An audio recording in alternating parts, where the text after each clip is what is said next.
Welcome to Broken Tusk Rising, a Pathfinder 2nd Edition actual play in the Galarian campaign setting. We're playing through the Quest for the Frozen Flame adventure path. I'm Jessica, and I'm playing Zancath, the Halfling Fighter. This is Josh, and I'm playing Corgo, the Human Barbarian. I'm Ashley, and I play Aklep the Druid, a former member of the Burning Mammoth. I'm Pavel, and I'm playing Lucalo, the Skeleton Sorcerer.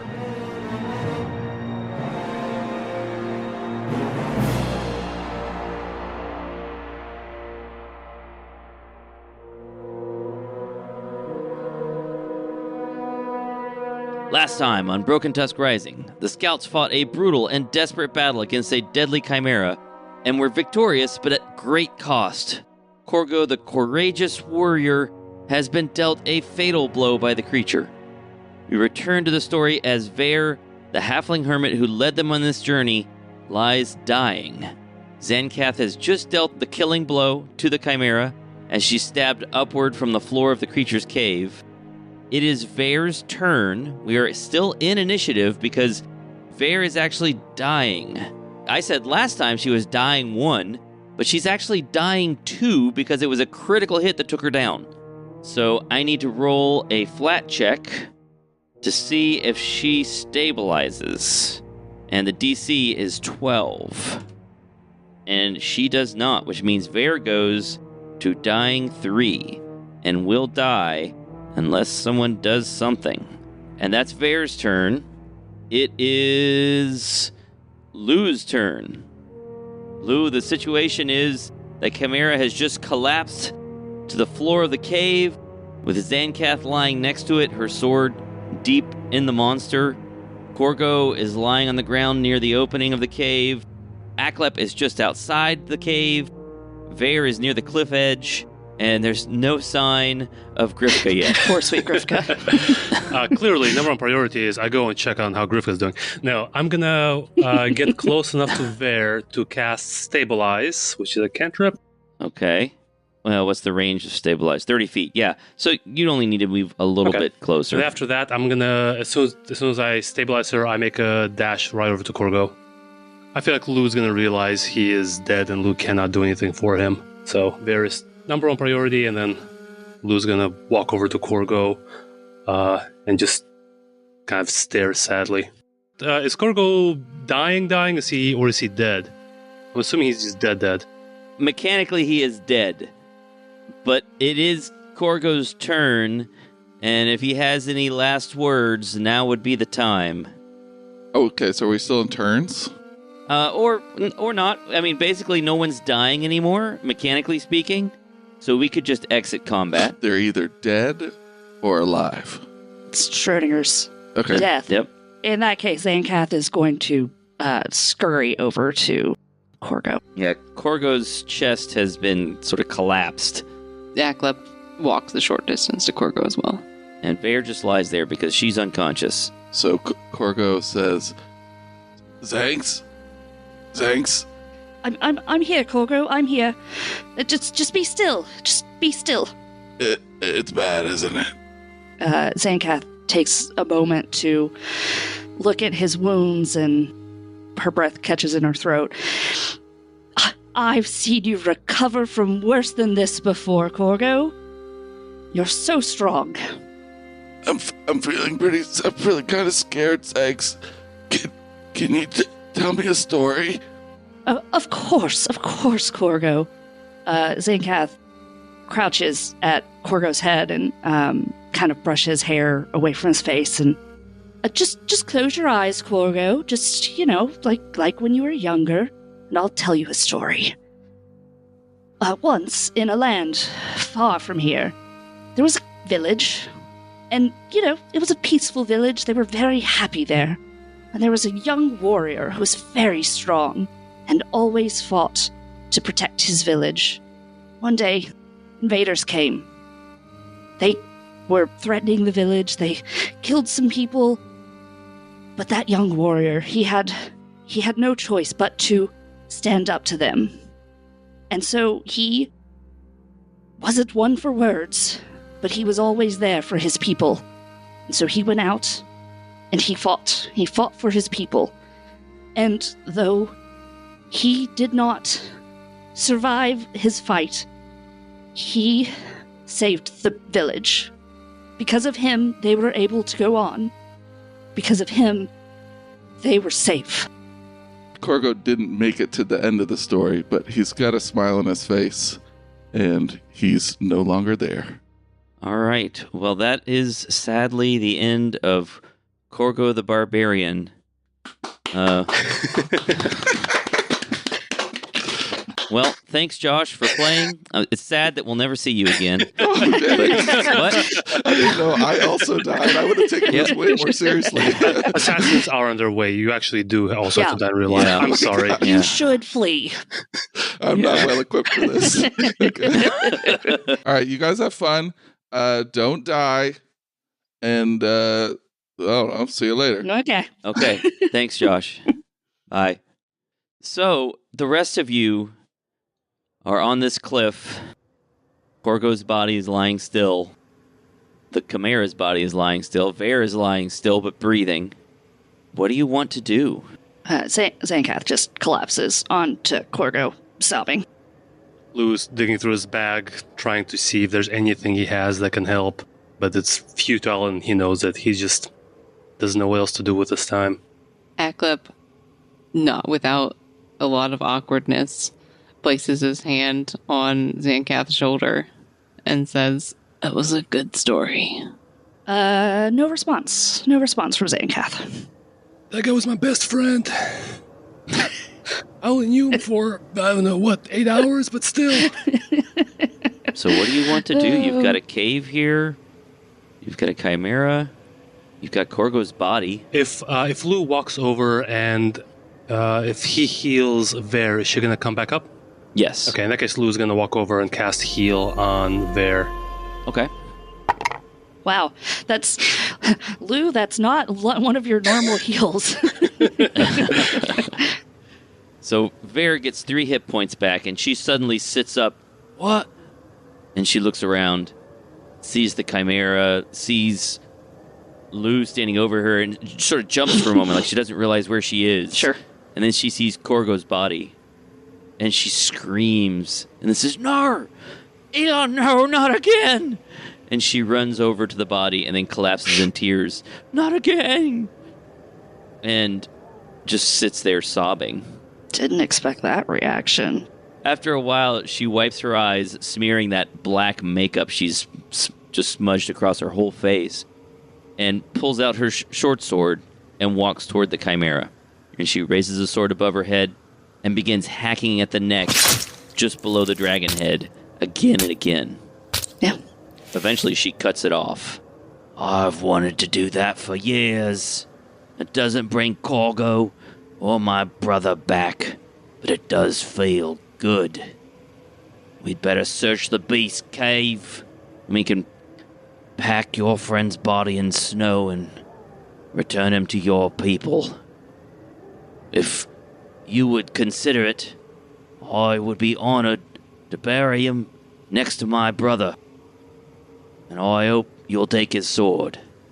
It wasn't forged to catch the Rhine." Real quick clarifying question, just because I don't remember at this point. A sky burial, which is what we do, Right. that's burning, right? No, that's just No. leaving the body out. It's just exposing the body out in the weather Okay, for the thank you. I could not animals remember. to eat. Okay. At this, Zancath sits up and kind of wipes her eyes and says, "No, Corgo will go back to the following, and he will have a sky burial as befits him. He will return to the animals that he loves." Whatever's your way. And Vare begins sort of searching through the cave. Almost looks like she's looking for something specific. Roll some perception checks if you want to help her search.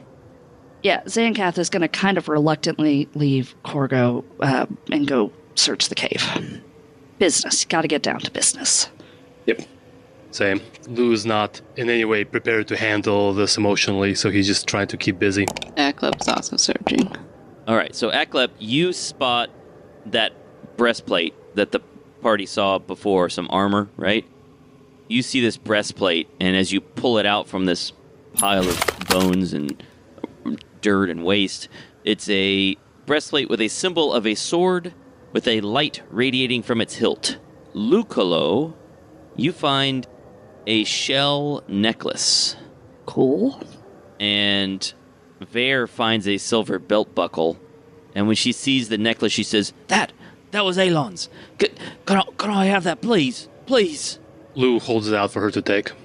She eagerly takes it and immediately puts it around her neck, and then puts the belt buckle on her belt, replacing her own buckle.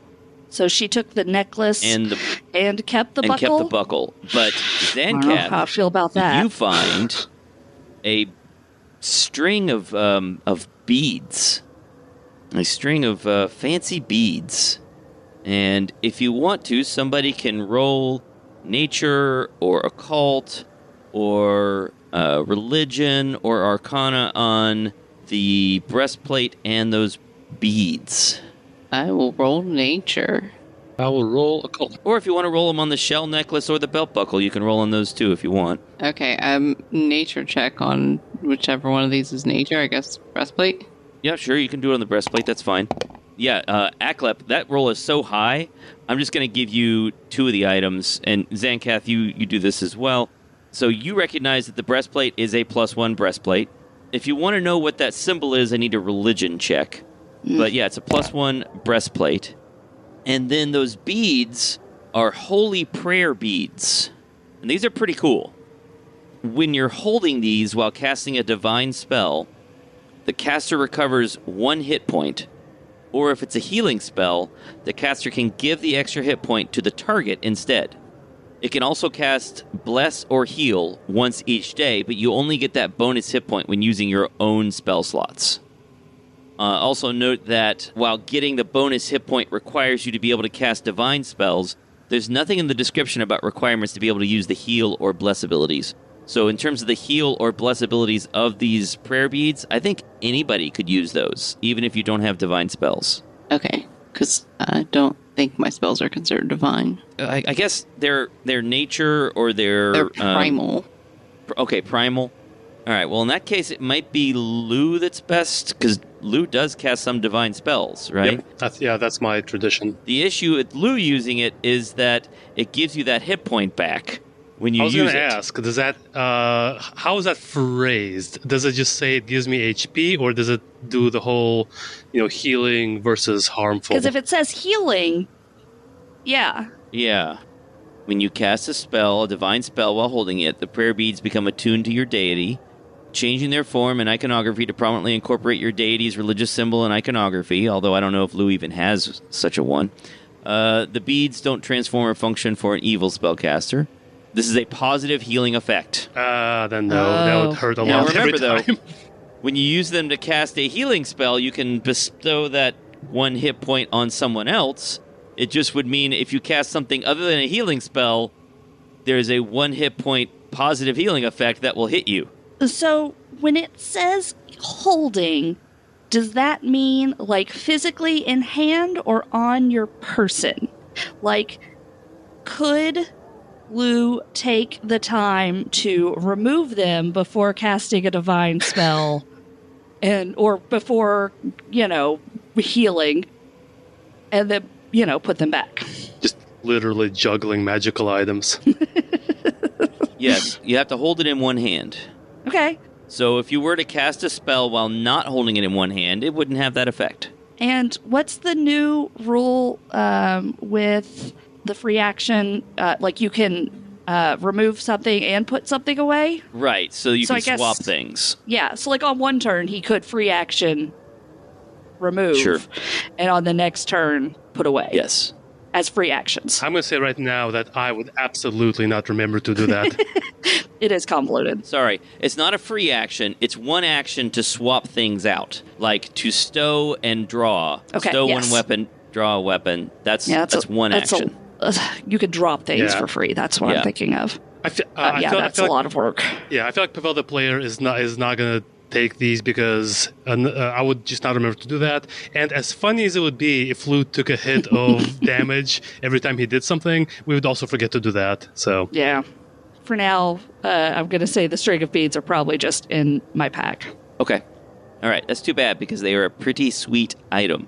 I mean, I'm not getting rid of them, Okay. but nobody here seems interested in them. Zancath and Aklep, you can tell that the shell necklace and the silver belt buckle are not magical. They're just of sentimental value. Okay. Now, Aklep, you did a religion check, and what'd you get? Oh, I did pretty good. Hold on. It's a 29. So, with a 29, you recognize that this symbol on the breastplate is the symbol of Iomedae, or Iomedae. Could you spell that, please? Yes. Iomedae. Okay, thank you. I feel like that name is familiar. Yes, you have heard that name before. In that cave with all the peoples? Don't remember if you heard it there, but you know that Iomedae is a good god of paladins and justice, and she was a paladin of the god who was present on Galarian, Eridan. She was the paladin of Eridan's herald, and she became sort of legendary. She eventually ascended to being a goddess. Cool. In fact, she inherited most of the worshippers of Eridan when Eridan died. Oh, wow. Okay. It's gonna boost your numbers real quick. That's what you found in the cave. This is probably the best treasure you've found so far. And yet. And yet. We really need someone to roll a paladin. Wink, wink. Yeah, champion, Let me just type something inconsequential into the Discord, please. Pay no mind. Yeah. A paladin would be or a champion would be great. Being able to cast divine spells and being able to wear armor. Yeah, because this breastplate, it's metal, right? It's not like a leather breastplate. That's right. Yeah. So what do you want to do? Vare suggests that you try to put together a sort of beer that's B-I-E-R beer to carry the body. Sure. We do that. I'm gonna help. Okay. I'm gonna help Rivka get up that cliff. I'm gonna tell him that everything's clear and we're it's about fine. to go down the cliff, though. Yeah, but we might need a break. So Fair. I'm gonna let him know that everything's good, and for RP's sake, he climbed perfectly fine now. He's great. Yeah. But going down, we're not gonna bother rolling all this out. You've got time. Thank you. There's no threatening attack, right? You carefully lower the body down on the rope, and you fashion sort of a stretcher to carry the body. And you begin the march down the mountain and toward the southwest. What do you want to do? Do you want to go back straight to the following? Do you want to stop by the gravesite since it's on the way, or what would you like to do? Probably, since it's on the way, stop by the gravesite and get the sword. That way we can drop it at the camp as well. Okay. Since we're going there anyway, and none of us, let's be honest, none of us are going to use that sword and probably aren't strong enough to carry it around much anyway, so. Yeah, let Vare pay her respects to her brother who she has avenged. All right, so Vare leads you for 2 days back in the direction of the following, down the mountain, down the hills, into the river valley, that river that flows past the Calamity Caves, and she leads you back to the gravesite. As you're approaching, she says, I haven't actually visited in a while. I guess it's an opportunity for me to clean the grave off, make sure everything's all right. But as you approach the gravesite, you hear a familiar voice call out to you. Well, it's not familiar to Lou, but it's familiar to Aklep and Zancath, and you hear a voice call out, Hey, we can hear you coming. Are you nice people? I have a big club if you're not. And at that sound, Vare raises her crossbow. And Lou is going to toss his, I'm assuming the cloak that Zankat gave him has a hood, and he's going to toss a hood over his head. Okay. Anybody saying anything? Can I verify the sound of the voice? If it's familiar? Yes, that's Shaggy's voice. Okay, that's what I thought. It's us, Shaggy. Oh, what a relief. And as you come down out of the trees, you can see that Shaggy is standing by the grave, along with Argakoa and Ankakoa standing nearby, looking concerned. while Brahm sits nearby drawing with a stick in the dirt, apparently bored. Oh, I didn't think we were going to have this conversation this quickly. It was Argakoa and who else? Ankakoa. Oh, I didn't want to have this conversation already. And Ankakoa sees you and gasps and falls to her knees and then looks up at Argakoa, and the song singer steps forward. Dreaming, 2 nights ago I saw a great man fall. A monster, a grave, a sword, a hero ended. Not just a dream, a tragedy. And Brahm stops drawing in the dirt and runs to his mom. What's wrong, Mommy? What happened to Daddy? Did he break like his kitty? Can Acta fix him? And Ankakoa hugs him and then composes herself. No, Brahm, Daddy cannot be fixed. And she looks at Zancath. Did he die fighting for the good of the following? He did. He has given us a great boon. He protected the rest of us. We were all near death at different points, and he protected us and the following. He died bravely and well. She wipes her eyes and says, Then Sister Cinder will guide his spirit to the boneyard for judgment, and he will be judged worthy. And Argakoa looks over all of you. And as a worthy warrior, he will be carved upon the matriarch Mammoth's tusk and recorded in our tales with Eowa and the other heroes.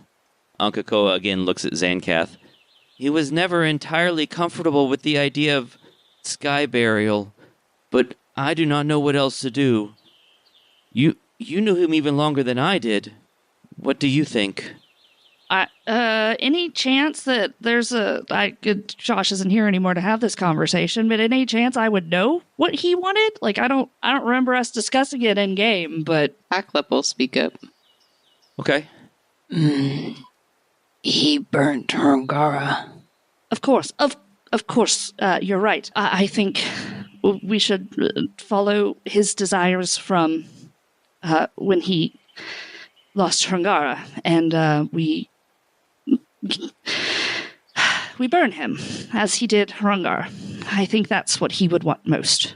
Grifka flares up a little bit and perks to attention. Awkward. I'll start gathering the kindling. You begin gathering wood. Do you want to make a pyre here? I think that could be where Ankakoa wants. You know. Yeah. I think she doesn't really care where. Yeah, we do it here. His wife's here. His son's here. The important people are here. Corgo is not one for attention, really. So we'll do this quiet family ceremony. Okay. So as the pyre is burning, and it burns for a long time, Vare sets up a campsite by the grave that night. And she pulls out the sword, which still looks like it's in excellent condition despite having sat out here in the rain. And she hands it over to Zancath. It looks ridiculous. Zancath's a halfling. She points out that her brother wielded this sword, even though her brother was a halfling. As you sit around the campfire that night, Ankakoa tells a story of when they were courting, and Corgo climbed a snowy mountain to pick a rare flower for her. But he fell and broke his arm on the way back. And Argakoa explains a story in her roundabout way that she tried to get him to sing once with a group of children when she was trying to get a bunch of people to sing, but he just didn't take to it. But he enjoyed hitting the drums very hard. He did like that part. Does Zancath have any stories that she wants to share about Corgo? Zancath thinks for a moment and tells a story about when he was younger and they had gone, the little groups would go out and just see nature, like around the following. And they came across give me a big animal, big predator animal. Anybody that would have been around? Bear? Yeah, bear would be Sure. great. Yeah. Yep. And they saw a bear. And this bear was attacking a family of foxes. As they do, probably. I don't really know nature, but it seems plausible. And Corgo, feeling for this fox family, went to attack this bear and managed with a stick to chase the bear off. Not really sure how that worked. And so Zancath finishes her story. And even when he was a child, he was looking after others. It was what he did. We were all better for it. Argakoa nods and says a prayer for Korgo's spirit. And she and Ankakoa and Brahm stay there that night. And then the next morning, they head back to the following. Now, Argakoa does actually pull Zancath aside to give her some news from the following that night, assuming that Zancath is in a state of mind to hear it. Yeah, she'll listen. All right. Well, she says a few important things. First, the party has brought so many animals back to the following that they're starting to have a little trouble handling all of them. Emic is trying to focus on the tapirs because they're among the biggest animals they have, but the porcupines are constantly trying to get her attention, and it's a little stressful. Maybe don't bring back any animals in the immediate future unless it seems like it'd just be incredibly valuable. Okay. Sure. I mean, and the 16 wolves or whatever probably aren't helping matters. Yes. There's no sign of the burning mammoths or the dragon so far, which is good. Jonesy and Andreas are currently leading a team to block off some of the dangerous areas in the caves, since they're still camping next to them. Foraging and hunting are going incredibly well. There's food of all kinds. It's just abundant everywhere. So they're doing quite well here. The night passes quietly. In the morning, with the rest of the group gone back to the following, you need to decide, do you want to have them take that sword back and have them take the rune off of it, or do you want to hold on to it? One more thing to think about before you make that decision. Okay. Remember, it's a +1 low-grade cold iron longsword. You can transfer the rune to another weapon, but the cold iron cannot be transferred. Yeah. So removing the rune from the weapon will mean you lose the cold iron aspect. Is it something that Zancath can use? I mean, it's a sword. She's a rogue. Does she need to be stabby or? I think the problem's going to be that I assume a longsword is going to use strength, and that is not my strong point. Ooh, not mine either. I will say, having used a longsword in real life, I would say it can totally be like a dex weapon. Oh, okay. That's interesting. They're very fun to play with. Okay. If you strike a creature that has the off-guard condition with an agile or finesse melee weapon. Yeah, it's neither of those. It is neither of those. So yeah, I'm going to send it back. Okay. All right. So you want them to remove the rune from it, or you want them to just hold on to it? I just want them to hold on to it for now. Okay. I will think about that. Great, so they'll hold on to that. Now, there's one other thing. Vare goes back with them. Goes back with Argakoa, Ankakoa, Brahm, and Shaggy. But she gives you a book of snares. And it explains how to make her favorite snares. So there's a list of snares that you can now make. Are you ready to write these or down or type them up? Go. Irritating thorn snare. Okay. Smokescreen snare. Biting snare. Stunning snare, warning snare, snagging hook snare, spike snare, and trip snare. Before she goes, Vare offers you some final words of warning. There are some griffins that perch in one of the nearby mountains to the south. They're dangerous, but there's a good vantage point near there that would give you a view of the nearby valley. There's a circle of stones to the east that gives me the willies. And to the southeast, you might find a group of sad sack former crusaders. I wouldn't count them as friendly. This is a perilous place, and they've become paranoid. Still, some of them can fight well enough. I'll be taking some of your people over to my camp, where we'll work on building some concealed shelters. As dangerous as the dragon is, I'm not sure the caves are much safer. And if you're planning to cross the valley, you might as well get a start. Good luck to you. Zancath kind of has been a little standoffish with Vare since everything happened, so she kind of begrudgingly says thank you. Okay. And that brings us back to Hexploration. So the question is, What do you want to do now? Which direction do you want to move? Do you want to go south toward this vantage point? Do you want to follow the river to the southeast? Have we rested? Yeah, we slept. We did spend the night there, right? Yes, and it's been 3 days. You have recovered all of your hit points and your abilities, so set yourselves back to full. I'm no longer wounded, I assume. Correct. If I click on the rest for the night button in Foundry, I assume that'll do all the things I need to do. It won't recover your hit points. You'll have to do that manually. You might recover some hit points, but you won't, just bump it up to the max amount. Got it. Thank you. Oh, I just saw the Hexploration, the group thing with one sad corner that is empty. Oh. Yeah. Because, Lou's in there now. By the way, can we see a bigger picture of Sean's art for Lou? We could have put Grifka in that corner, man. Oh, yeah, you're right. I mean, Rangar never got his own to be included. That's true. Well. Am I hearing some, companion superiority happening here? Oh, wow. There you go. That's cool. As always, Sean knocks it out of the park. Spooky. He doesn't look cheerful, though.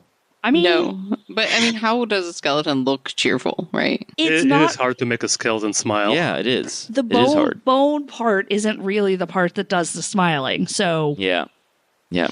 It's all... You just have to listen to the tone with Lou, That's how you get it. It's all in his body language. We'll post it in the Discord, folks, so that you can see it. Actually, I'm going to say, technically right now, he does not look cheerful at all. He's still rather mopey. Yeah, that's fair. Zancath and the cheery dudes. Also, it seems like we just never even addressed the Lou situation during the whole visit. Nope. We just let him be cloaked and creepy. He just stayed in his cloak and hung back the whole time. Yep, as far back from the pyre as possible. I'm going to say that Zancath at some point, that's our friend Lou. And that's about all. Just, I'm going to introduce him, but not really talk about him. Okay, well, they don't press you on it. There's other stuff happening, so I think it was good timing to try to sneak our skeleton friend in. Right. Yeah. Right. Okay, well, which direction do you want to go? I don't want to see griffins right now. I feel a little too close to Chimera. Don't want to do that. Nope, I agree with that. Circle I'm of... voting, Spooky Stones or Crusaders. I am leaning towards the... Well, here's the thing. Spooky stones may be things that, ghosts... And we've had some run-in with ghost-like figures that have... Oh, wait. Nope. That was just me at this point. Well, that's a sad realization to have. I've had some run-ins with ghosts. Yeah, but I'm fine with stones. That's fine. Okay. So you're going to head to the southeast? We're heading I believe they were just to east. the east. Yep. According to Vare. Oh, that's happier areas to pass through, too. That's faster areas to move through, I think. Happy little green grass with some river. Is this a river? Okay, I was wondering. I think it's both a river and the way our ancient peoples went. Those arrows are indicating the direction of the flow. Oh, okay. So you travel to the southeast into some grassy plains, and because of that, it only takes one action to move into them, and then one action to reconnoiter. So I'll have everybody make perception checks, as usual, when you enter that hex. 11. 22. Wait, I'm sorry, I'm not the 11. I'm not Lou. Ha, I'm 25. God, I'm good. All right, and Lou got 11. 11. All right. So you enter the plains, you follow along the river. The first thing that you find as you're passing through this area is a waymarker standing on the north bank of the river, the one that originates where you were coming from in the mountains, and it continues to the northeast. You see that the river actually forks as you're traveling through this hex. You see the river forks to the east. The river is flowing pretty slowly, 100 feet wide, 4 feet deep, and the handprint on this waymarker points to the east along the river's southern fork and toward a forest in that direction. And then the stone disc on top of the waymarker depicts the 7-star constellation Gesta, which is an elk. So that's your first bit of exploration. And the handmark pointed towards the south fork? Yes, Okay. it indicated that you need to take the south fork of the river to follow the traditional route. Okay. Now, you don't have to follow the traditional route. Yeah. You're supposed to just be exploring the area in general. Just clarifying. Thank you. As you continue along the river and you reach the fork in the river, you see as you approach that fork a circle of ancient rectangular stone monoliths standing at that fork. And as you're approaching, you can see that the stones have been carved with various figures. Do you want to approach this standing circle of stones? Does it give me the heebie-jeebies? I think you're too far away to tell if it's creepy or not. Can I do a religion check to see if I might know what these stones are for? Yeah, why don't you make a religion check? A 23. Yeah, so this is a religious structure, and as you're getting a little closer, you recognize that the carvings on these large stones are all different deities, different local deities. You've learned about some of these deities before when you talked to Aokoe. You also recognize that there are hundreds of small piles of stones and bones waiting outside a gathering circle. The gathering circle is the little ring of stones in the middle, and they're all painted or carved with dots and spirals and lines. And you know, thanks to your religion check, that each pile marks a death. But you also know there are no bodies buried here. What they would instead do is put some kind of token or amulet or something like that belonged to the dead inside each pile of stones. And normally this sort of stone circle would be tended by a priest of some kind, but you don't see any people here. Out of character, because Lou would not know this from listening, I remember, this seems like the kind of thing that Ashen and his dragon would have not been pleased about, right? Because they're worshipping people who aren't him. That's correct. And in fact, you know that in character. I think Lou probably recognizes that. And I'm going to put you all on a map here so you get a better sense of what this looks like. Hey, while you're doing that, can I retcon a little thing? No. And say that, rude, okay. Zancath took some ashes. Certainly. Okay, thank you. All right, so I've put you all on the map. There's a map. Can you all see it okay? Yeah, there's a map. That's always a bad sign. Or a good sign. One of the stones is knocked over? Yeah, one of the stones has been knocked over. Okay, that was my question. Does it look like it's been knocked over recently, or is this... No, it looks like that happened quite a while ago. Do we have any idea of how long ago I cannot think of names at the moment, the bad guys took over does it look like the stone fell before What's-His-Face started causing havoc or after? Not Venestra. Who's What's-His-Face? The bad guy. Ashen Swale. Ashen Swale. Swale. Yeah, so it looks like this is, it's old. Okay. So this probably predates whatever's currently going on in the valley. Okay, so not like they knocked over a stone to make this unusable or something. It doesn't look like it was made recently as a political statement. Okay. It looks like it got knocked over in the distant past. Okay, just making sure. I was like, do we need to stand this stone up to fix it? But no, I mean, you could do that. You could try to do that, but it doesn't look like this was done recently. Well, I am hesitant to go into this circle because I have gone into the spooky dwellings before, and it hurt a lot. So I'm hesitant to do it, but I think that's where any information is going to be. I can go first if you want. Maybe spooky things, they'll see me as, kind of like a relative. Maybe they'll like me. I mean, it's possible. I suppose it depends on the spooky thing. I'm going to get closer. Lou, if you would like to also get closer, that is fine. I'm not really sure what we're going to find here or what benefit it would be, but we came all this way. We should check it out. Yeah. So you're all moving toward the circle then? Mm-hmm. I don't know that Aklep is, but I am. Okay. So Lou and Zancath begin walking toward the circle, toward these large stones standing up. You don't see anything or hear anything. Maybe as you approach the stones, the hair stands up on your arms and on the back of your neck a little bit. But other than that, there's nothing that appears to be happening here. Not on the back of my neck. Well, maybe not. Yeah. You get a weird skin crawling sensation, which is strange because you don't have skin. Phantom skin. Oh yeah, it's been a while since I felt that.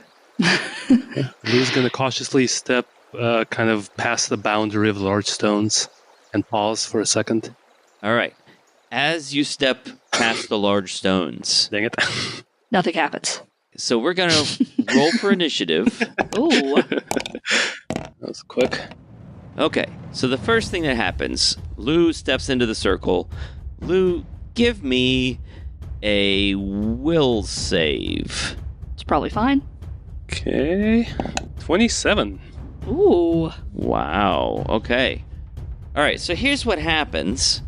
Lou steps into the circle, and as soon as he steps into the circle, Lou, you see suddenly flying out of the sky are 3 griffins. We were trying to avoid the griffins, Mike. This is literally so uncool. And they swoop down, and one of them picks you up and snatches you in its claws. Oh no! And you take... I was going to say before this, we should have tied a rope to me in case we have to yank me back. I don't have a reaction. I was like, I don't have a reaction. This is the most uncool. You know, we literally said, hey, let's avoid the griffins. Let's go Right? the other direction. JK. And you take 10 points of slashing damage, and you are helpless as this griffin carries you southwest, and you can see the valley spread out below you as you're carried southwest across the valley to a mountain peak. So you are just carried across the valley, over the hills, over some trees, up to a mountain peak, and as the griffin descends, you can see below you a nest of young griffins. This is Hey, at least they railroading. won't eat you. You are dropped into the nest, and the chicks devour you. Okay, And you take another 1d8 plus 7 damage. I can't believe Mike is firing 2 players in a single session. right? Are they... I mean, it's bones. What are they eating? Hey, Mike, I have a question. I'm not done yet. Okay. I'm still alive. Let him talk more. And as you are torn apart and your fleshy limbs are torn from your body, you also take mental damage. Fleshy limbs? Fleshy limbs. Yeah, That's new. that's correct. You take 6 points of mental damage as you are torn apart.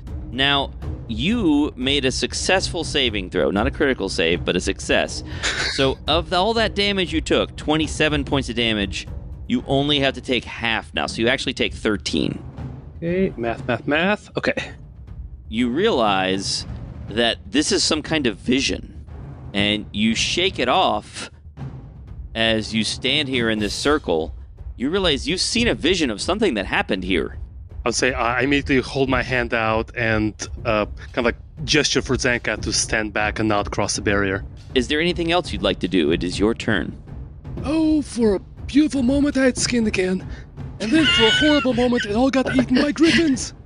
I think I just had a vision. Someone here got picked up by griffins and fed to their babies. Really? It was like it happened to me. I could feel all of it. It was flying, and then I was being eaten by little baby griffins, which is not as cute as it sounds. It was horrible. No, that sounds terrible. So yeah, maybe don't cross the stones. I mean, unless you want to experience that, I recommend against it. All right, anything else you want to do? Can I do some sort of maybe like Arcana check or occult check to see if I can figure out what is causing this? Make a perception check. Perception check, 26. Nice. Oh, you just got it. Wait a second. What's your skill level in perception? Oh, what a good question. Trained, expert? 1 second. I'm not sure. Trained. Trained. Okay. You don't figure anything out then. No. You had to be an expert.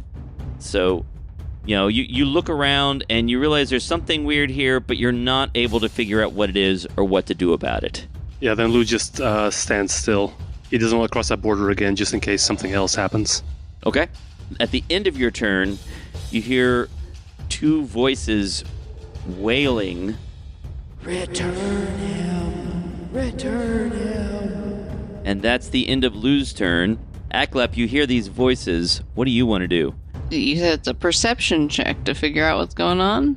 Sure, you could do a perception check. I would love Are you to do a perception trained check. or expert? I am an expert at perception, and I rolled a 28. Nice. Wow. Very good. Okay, with a 28, as you're looking around this area, you see some of the stones in the middle of that circle are trembling a little bit, and you realize this is a haunt. And you figure out that you need to do something to calm these spirits. You could try a diplomacy check to try to talk them down, or maybe a religion check to recite a prayer in honor of the deceased to calm the spirits down. Okay. Aklep will attempt a prayer to calm, in honor of the deceased, to calm the spirits down. Okay. He doesn't know this guy very well, so yeah, or who he, what spirits other than maybe one of them got carried off by griffins. But it's a 16 for this prayer. All right, with the 16, you are not able to summon the words. Maybe you're just momentarily lost for words, but you're just not able to say anything particularly soothing. But you could try again if you want. Okay. Yeah, I think we need to do another. It's a long prayer. Okay, the first Sure. half of it, yikes, and it Gotta gets get a through the little bit preamble better. first. It's picking up. It's a 20 for the continuance of the prayer. 20 is better. It's still not good enough, but you're getting there. You're starting to find your voice. It's not enough yet. I believe that's 3 actions. So Yes, that is 3 actions. And that is the end of Aklep's turn. Zancath, what do you want to do? Did Aklep share the realizations that he had about diplomacy or religion? yes. Cool. Listen, we would like to help you, but first of all, you need to calm down and speak to us logically so that we can figure out how best to help you. And I'm going to do a diplomacy roll. Okay. Though actually my religion's better, but that doesn't seem logical. That's a 13. No, that's not enough. And are you trained in I am trained diplomacy? in diplomacy. Great. Okay, so Is that trained enough? that attempt didn't work. Trained is enough. Zancath keeps talking. Okay. Well, that's a 10. Nope, that's Nope. not doing it either. Let's see, one more time. Nope, that's a 16. Nope. You're imploring them to listen to reason, but it doesn't seem to work. Okay. And at the top of the next turn, 2 ghostly figures become visible, and they float toward poor Lucalo. So one of them spends 2 stride actions to get up next to Lou. The other one spends 2 stride actions but doesn't get all the way up to him. So the first one floats toward him, and as this spirit appears in front of him, Lou sees a skeletal ghost-like humanoid, which, you'd think wouldn't be scary for him, but in fact, every creature within 30 feet must make a will save. Is that what I look like? Oh my god. In 30 feet? Yep, so that's just Zancath and Lou. Cowardice wins again. I got a 27. 27 is a success. 19 for Lou. That's also a success. Any chance 27's a critical? No, it's not a critical. Okay. But you are both unaffected. Cool. Yep, it only has effects on a failure or crit failure. There's no effect on any kind of success. Okay. So you are not frightened by this effect. The other one floats forward, and I kind of did this out of turn, but it doesn't really matter. It's just easier in terms of using Foundry to do the movement stuff and then do the other stuff. Sure. So the other one floats forward and throws a rock. Just a rock suddenly floats up off the ground and is flung toward poor Lou. And I rolled a 23 to hit. Does that hit? It sadly does. Yeah, I would think so. So here we go. 15 points of damage as a rock smashes into Lou's ribcage. You hear some cracking noises. How big is this rock? Pretty big rock. It's flying real fast. So the two ghostly figures have acted. Lou, it's your turn. What do you want to do? Ow! Okay, hold on. Whoa, why? Can Lou ask them? Yeah, Lou just wants to ask them. Okay, listen, whoever you want returned, we can do it. Just stop throwing rocks. It hurts. Return him. Okay, but whom? You don't get an answer. Is there anything else you want to do? Can Lou take a look at the fallen rock and see what's carved on that one? Sure. I'm not sure if this is too metagamey or not because Lou has an intelligence modifier of -1. But Pavel suspects that they want that rock upright again. Carved on that one is Raudrosh. Raudrosh, an imperial lord, and he is to animals what Bergelmir is to people, a guide and caretaker who binds members of a community together with common goals and feelings of kinship. He's sort of a god of packs of animals and social animals and domestication. It sounds like the following needs that guy on their side. Raudrosh the herdsman. Okay. What Lou is gonna do next is he's gonna take a step back. That's one action. Did his perception or speaking use up any actions? Or is that just free actions? Just looking at this stone, no, that didn't take any actions. You just step back. You didn't actually do a full perception check. So stepping back does consume an action. Okay. Yep. Definitely doing that. And then I'm going to stride. I'm going to stride away from here. And I'm going to move back here. I'm still within range to cast any spells on Sandcat if I need to. And that's my turn. Lesson learned. Yep. Yeah, step away. Aklep, do you want to do anything? So they're like backing off? No, they're approaching us. Oh, yeah. Well then, yeah. Aklep wants to continue to try to make them not do that. Okay, so you're going to try another prayer? Yeah. 18. That's not a Man, good you prayer. guys are just having trouble with these skill rolls. Ashley has a plus 11 on religion. Yeah, and like exactly. Yeah, I'm afraid that your words don't seem to really get through to them. Okay. Let me see. What do I have? It doesn't mean you can't. You're trained in religion. I know. You got a plus 11. You could get through to them, you think, but for some reason you're just not able to summon the right words so far. One more go of religion. Ready? Let's try. It's a 20. A 20 previously failed. A 9 plus 11 is 20, which is not enough. So far, have you broken a 10 with your religion checks? I don't think you have. You know, sometimes the rolls just don't like you. They don't like you at all, and that appears to be today. I get will that. ask for guidance for Sandcath to be much better at this than I have been. So Okay. I will grant her a +1 bonus to a... Oh wait, it's a skill check.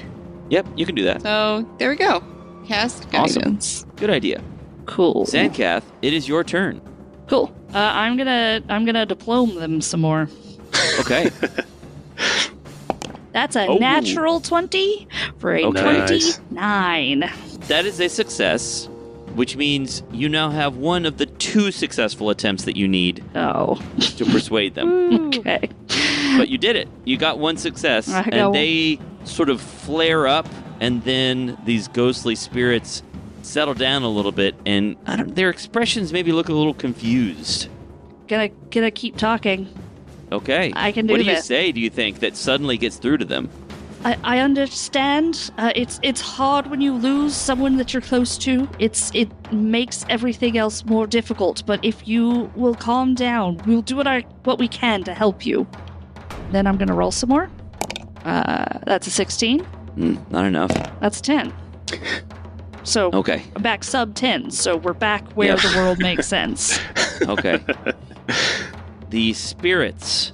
This one steps forward 5 feet, but then sort of runs into a barrier and doesn't seem to be able to leave this circle. And so it instead chooses to fling some rocks at you. Sure. So first, we have a 21 to hit. Misses.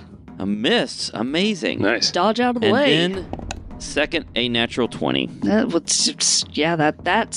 gonna hit. Zancath is imploring them to calm down, and one of them slings a rock, just hits her right in the head for 18 points of damage. Okay, and that's the doubled, right? That's doubled. Cool. And the other one does not even try to advance. It throws a rock at you as well. Zancath, you're the closest. Sure. An 18 to hit, Misses. an 11 to hit, Misses. and then finally an 18 to hit again. Misses. So 3 stones go whizzing through the air at Zancath, and now she's just ducking out of the way. She's not going to fall for that again. First one misses because she's doubled over in pain from the critical. And that is the end of the spirit's turn. Lou, what do you want to do? First things first, let's see. He's not good at diplomacy, but he's going to do what he should have done to begin with. He's going to cast guidance on Aklep. Okay. Man, if only I knew guidance, we could just, have a circle of guidancing. So the spell says that once someone uses guidance, they're immune for an hour. Is that on a per source basis, or can I guidance Just Zancath in general. again? Oh, dang. You can't guide it. You cannot do guidance for Zancath again, no. Okay, in that case, I'm going to use my... Okay, that was one action. I'm going to use 2 more actions. I suppose I will cast Forbidding Ward on Zancath and ward her against more stone throws. Okay. Cool. You have +2 to your armor class and saving throws against the target enemy's attacks, spells, and other effects. And I suppose I'll choose the one further back as the It's just enemy. +1. To heighten it, if you heightened it to 6th rank, it would be +2. I see. Yeah, that's right. Okay, yeah. Nope, never mind. Yep, just +1 then.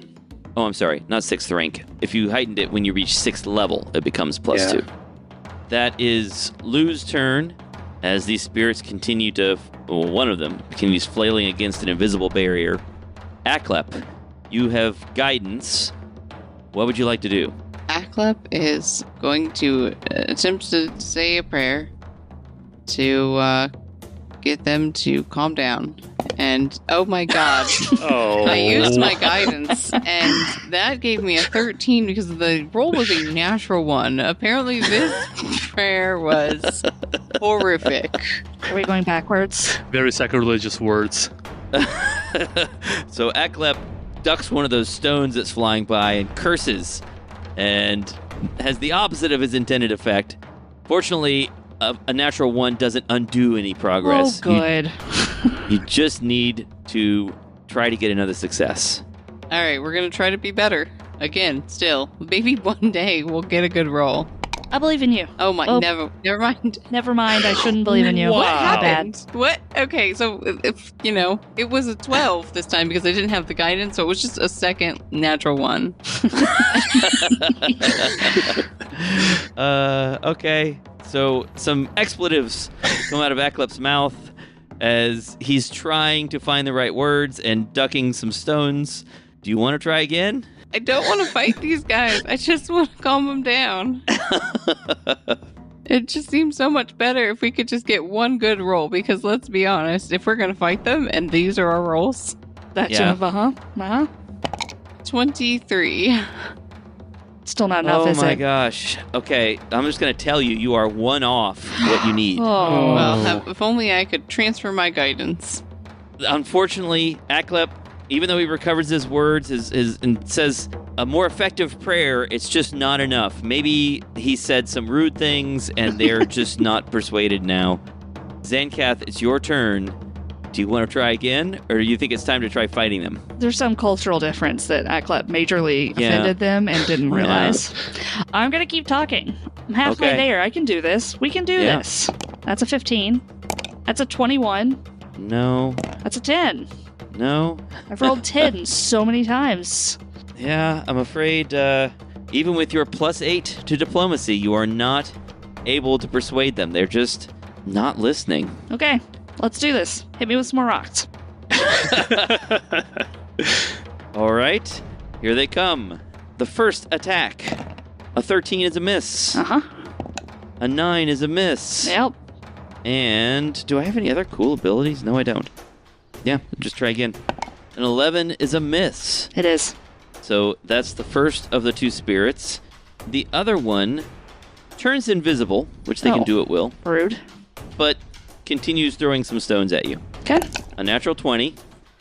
Oof. Yeah, that hits. I'm glad that they can get 2 of those and we can get 0. Right?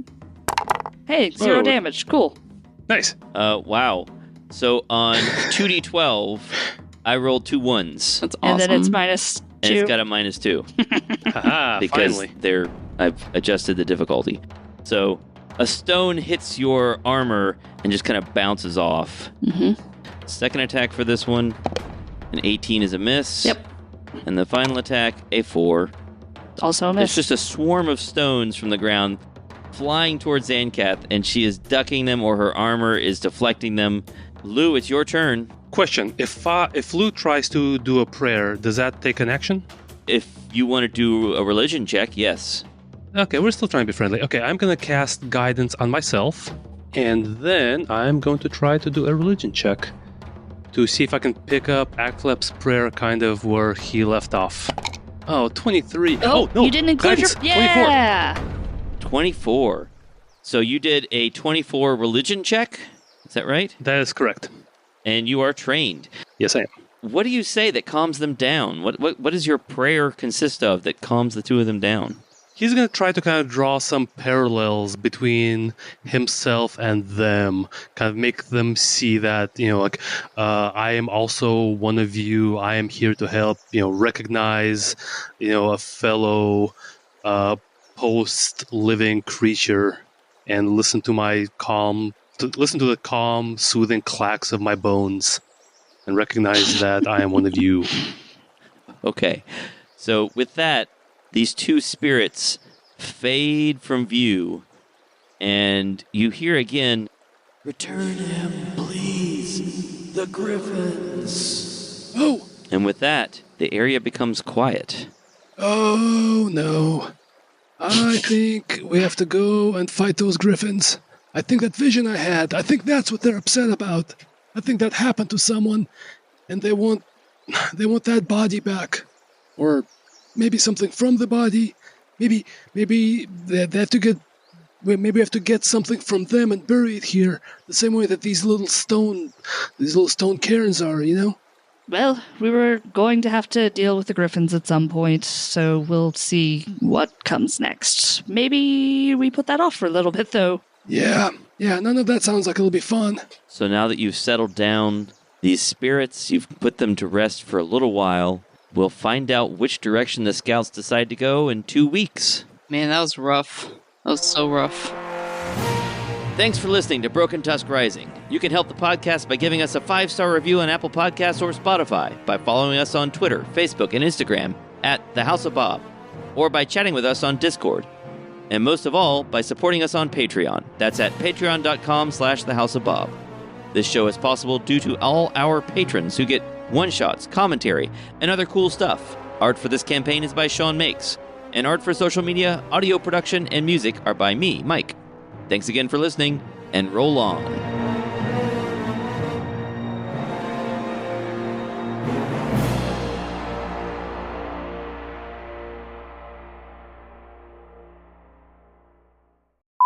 I'm not well equipped for this. Okay. You're going to do yard work, so surely Yeah. you have some tools that you can... I lied about that earlier. I'm going to play Frostpunk too. Yeah. So Okay. don't tell my wife. I'm going to tell my wife I'm outside I'm really in the basement playing Frostpunk too. So And then after a little while, she wipes her ears. Wipes her ears. Wipes her ears. That's where halflings fly from, just canonically. Halflings dry out of their ears. What do we think Josh is coming back as? Anybody have any Sad ideas? sack crusader. That's where he is. I know something about his character because he wanted to run something by me. I don't think I'm going to reveal it though. Or, I mean, I definitely don't want to reveal it like on mic. So if Mike is willing to edit this out, no, you know what? No. If Nope, he didn't tell no, y'all, they I'm not going to shouldn't share know. it. Yep. It'll be secret. I feel like there's a connection to Lou, but I don't know. Maybe not. Interesting. I'm going to neither confirm nor deny these allegations. He comes back, it's just the necromancer. We're all just softies, just completely beat down, no problem. Yep. Nope. We'll make friends with anybody at this point. He's gonna come back as a zombie. We're slowly shifting to an all undead party. We started with Aklep, burnt terribly. And then we went, let's go full skeleton. Yeah, he's actually just coming back as Corgo skeleton. Oh, sure. He'll be fine. That would be swell. I mean, it's a little charbroiled at this point, but, that's all right. I think the bones make it through a pyre, as I recall. Yeah. I mean, I don't know that I don't think they make it through, like, modern cremation, but I think, like, fires don't get hot enough in that kind of situation for it to get the bones. Like in a pyre. And yeah, he'll be good. It'll be nice. Might be we can funny bleach him if he looks not good. Yeah, might be funny though if like some toe bones, because those are little ones, like those didn't make it, so he doesn't have toes. Oh, you have such terrible balance. We'll have to create something to make it easier for him to walk around. We find toes. Just some Stone Age prosthetics. I don't know. I've got a pretty good crafting. I could probably whittle some toes. Toes. Yeah. As you step past the large stones, your game master begins reading a bunch of stuff. Oh boy. Okay. Oh no, it's the worst possible consequence. Yes. Reading.